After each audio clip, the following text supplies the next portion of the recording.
Partnership, आज के slide में हम लोग पार्टनरशिप के बारे में देखते हैं। पार्टनरशिप, लाभ हानि खत्म हो गया आपका, क्या प्लेन रीट में दे दिया गया है लाभ हानि का, और प्लेन रीट सबका बना दिया, परसेंटेज खत्म हो गया, लाभ हानि खत्म हो गया, टाइम एंड वर्क खत्म हो गया, पाइप एंड सिस्टम्स खत्म हो गया। अब हम लोग करते हैं साझेदारियां। इसके बाद एएलपी का पूरे प्रकाशन के बुक आपको पढ़ाया जाएगा और आप देखिए, आप भूल नहीं पाइएगा, इतना इजी मेथड से आपको बताया जाएगा, आप भूल कर दिखाइएगा हमें।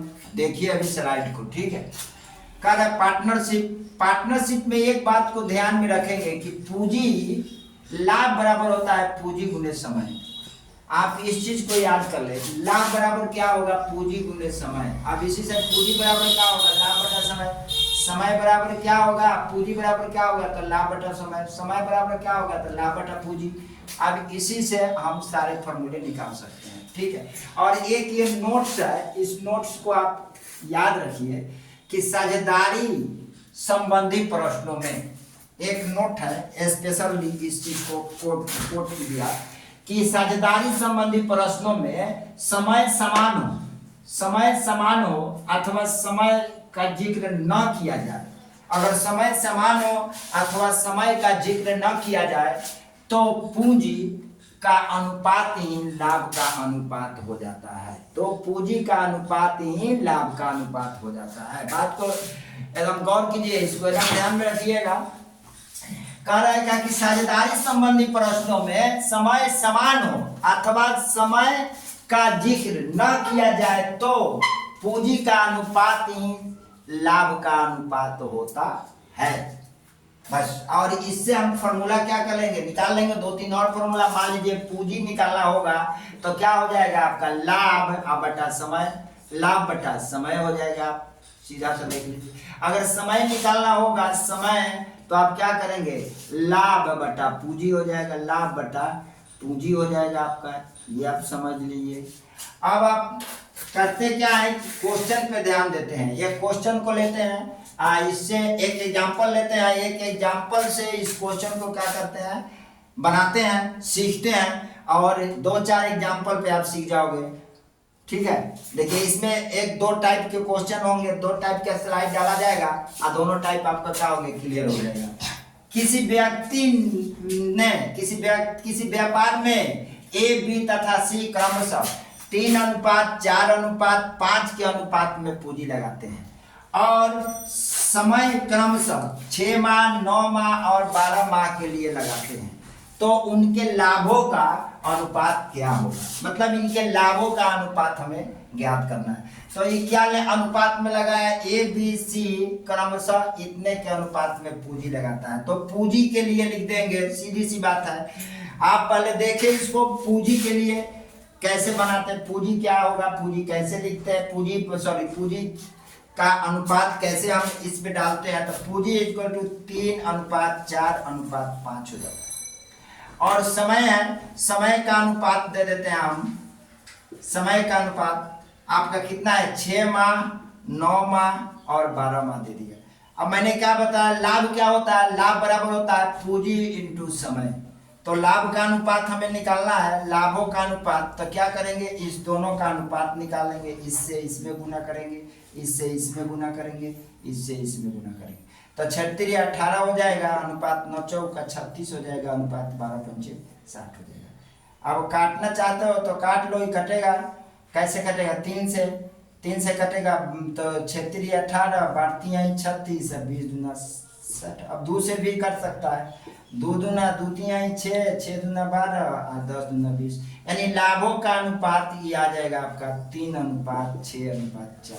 यानी ये आपका लाभों का अनुपात हो जाएगा, ठीक है। अब अगर आपको ये समझ में नहीं आ रहा एक एग्जाम्पल से, तो नेक्स्ट एग्जाम्पल दिया जाएगा, फिर एक और नेक्स्ट 2-3 एग्जाम्पल दे दिए जाएंगे स्लाइड में और आपको कंफर्म हो जाएगा। Okay, thanks. नेक्स्ट क्वेश्चन को देखते हैं। ए बी और सी मिलकर साझे में व्यापार और आरंभ करते हैं और क्रमशः 5,000 माह के लिए और 6,000 4 माह के लिए और 8,000 3 माह के लिए लगाते हैं। उसके लाभों का अनुपात क्या होगा, मतलब इसके लाभ जो होंगे उसका अनुपात क्या होगा। मैंने आपको पहले बताया था मैंने कि दो तीन एक ही टाइप के दो तीन एग्जाम्पल को लगा लेते हैं तो मुझे क्वेश्चन क्या होता है, कंसेप्ट मेरे मजबूत हो जाएगा, और इस टाइप के फिर सेट में पलटेंगे तो मुझे क्वेश्चन सेट से लगने लगेगा। इसलिए मैंने उसी टाइप के क्वेश्चन को फिर आपको दिया। ठीक है, आप देखिए इसको क्या बोल रहा है। पहले हम क्या करते हैं, पूंजी को लिख लेते हैं, पूंजी का अनुपात लिख लेते हैं। पूंजी कितना लगा रहा है, ए अनुपात बी अनुपात सी। ए कितना लगाया, 5,000 रुपया लगाता है। बी कितना लगाता है, 6,000 लगाता है। सी कितना लगाता है, 8,000 रुपया लगाता है। ठीक है, अब यहाँ देखेंगे समय दिया हुआ, समय कितना है, पहला 6 माह के लिए लगाता है, दूसरा कितने माह के लिए लगाता है, तो 4 माह के लिए लगाता है, तीसरा कितने माह के लिए लगाता है, तो 3 माह के लिए लगाता है। हमने क्या बताया, पूंजी गुने समय, पूंजी गुने समय बराबर लाभ। अरे मैंने बोला ना था इससे कि पूंजी गुने समय, पूंजी और समय का गुना क्या होता है, लाभ होता है। तो ये पहले 0 से 3 0 से 3 0 काट दो, 3 0 से 3 0 पूरे काट दिया। अब इससे से गुना करो तो कितना होगा, 6 5 30, इससे से गुना करो तो क्या हो, 6 चौका 24, इससे से गुना करो तो 8 3 24। अब काट दो, 6 से 6 5 30, 6 चौका 24, 6 चौका 24, यानी लाभों का अनुपात आपका ये मिल गया। लाभ का अनुपात क्या मिल गया आपका, 5:4:4। ये आपका आंसर शो करेगा। आइए आपके लाभों का, एक बात और ध्यान में दीजिए कि जो भी ऐसे डाटा होगी तो सामने सामने क्या करेंगे, काट देंगे, और यहाँ पर भी काट देंगे, इजी और कर लेंगे। एक टेबल, किसी भी टेबल से कटने वाला होगा उस टेबल को पढ़ेंगे और पूरा 0 0 की वैल्यू हटा देंगे। ठीक है, नेक्स्ट एक और देखते हैं इस पे एग्जाम्पल। ए तथा बी क्रमशः 10,000 रुपया और 15,000 रुपया लगाकर अपना व्यापार शुरू करते हैं।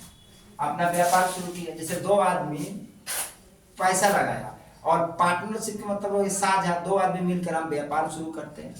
व्यापार शुरू करता है, अंत में 1 वर्ष के अंत में 5,000 रुपया का कुल लाभ होता है, और उस व्यापार में 1 वर्ष के अंत में साल में देखा जाता है तो क्या होता है, 5,000 का लाभ होता है। तो दोनों का लाभांश ज्ञात करें, यानी दोनों का लाभ की गणना करें कि ए और बी के 1 साल के बाद लाभ क्या मिला। तो सिंपल सा है, आप वो इसी रेशियो में लगा लीजिए। मैंने बताया था यहाँ पूंजी लिख लीजिए, पूंजी क्या हो जाएगा आपका, पूंजी का अनुपात लिख लीजिए ए और बी का। ए और बी का पूंजी कितना है, ए का 10,000 है, और ये आपका बी का पूंजी हो जाएगा 15,000 रुपया। 15,000 हो गया। समय का ले लीजिए, समय क्या है आपका, अब समय आपका है 1 बरस यानी 12, 1 बरस का मतलब का 12 महीना, तेरी 1:1 कर लीजिए। साल में ले लें या 12:12 कर लीजिए, क्या दिक्कत है। तो इससे इसको काट दीजिए, सॉरी हाँ, इससे इसको काट दीजिए, 1 2 3 से 1 2 3 काट लीजिए, 5 × 10 5 3 15 काट लीजिए। यानी इसके लाभांश का अनुपात क्या हो जाएगा, लाभांश का अनुपात आपका हो जाएगा 2:3। और लाभांश का अनुपात जब 2:3 हो जाएगा तो मैं ये देखता हूँ कि ए का पूंजी कितना था। ए का पूंजी अगर 10,000 था तो ए का लाभांश निकालेंगे। लाभांश निकालते हैं तो क्या निकालेंगे, टोटल का तुलना टोटल से, टोटल का तुलना टोटल से, 3 और 2 5, 5 का तुलना 10,000 से, 10,000 बटा में 5 निकालना किसका है, इससे। तो टोटल का तुलना टोटल से, तो ए का टोटल, तो टोटल निकालना कितना है, इतना, यानी टोटल लाभ का तुलना टोटल लाभ से। टोटल लाभ कितना है, 5,000 है, तो टोटल का तुलना टोटल से हमने निकाल लिया। और निकालना कितना है, ए का लाभांश, तो ए का गुना। निकालना कितना है, बी का लाभांश, तो ए का, इससे ए का निकल जाएगा। अब हम काटते हैं तो कितना हो जाएगा, 1,000, 1 दूने 2,000 रुपया, यानी 2,000 रुपया ए का लाभांश हो जाएगा आपका। इसी तरह बी का निकालते हैं, बी का लाभांश निकालते हैं तो होता क्या है कि टोटल का तुलना फिर टोटल से, यानी 5,000 का तुलना 5,005 से, और निकालना कितना है 3 के बी का 3 है तो इसे से काटेंगे 1 आ जाएगा, 1 पर 1000 है, 1000 है 3 का गुना करेंगे तो ये कितना आ जाएगा आपका 3000 रुपया आ जाएगा। और 3000 आपका क्या आ जाएगा बी का है, यानी बी का लाभांश 2000 और ए का लाभांश 3000। आइए आपकी दोनों क्या हो जाएगी कैंसिल हो जाएगी। एकदम सिंपल वे, सिंपल सा है, इतना सिंपल है कि आप अगर 2-4 बार प्रैक्टिस कर ले तो हमें तो नहीं लगता है कि आप भूल जाइएगा। और ये क्वेश्चन इंपॉर्टेंट है, आपको पेपर में देखने को मिलेगा, हर परीक्षा में देखने को मिलेगा। ऐसा नहीं है कि एक परीक्षा के लिए है, ऐसा नहीं है, सारे परीक्षाओं में देखने को मिलेगा। ओके।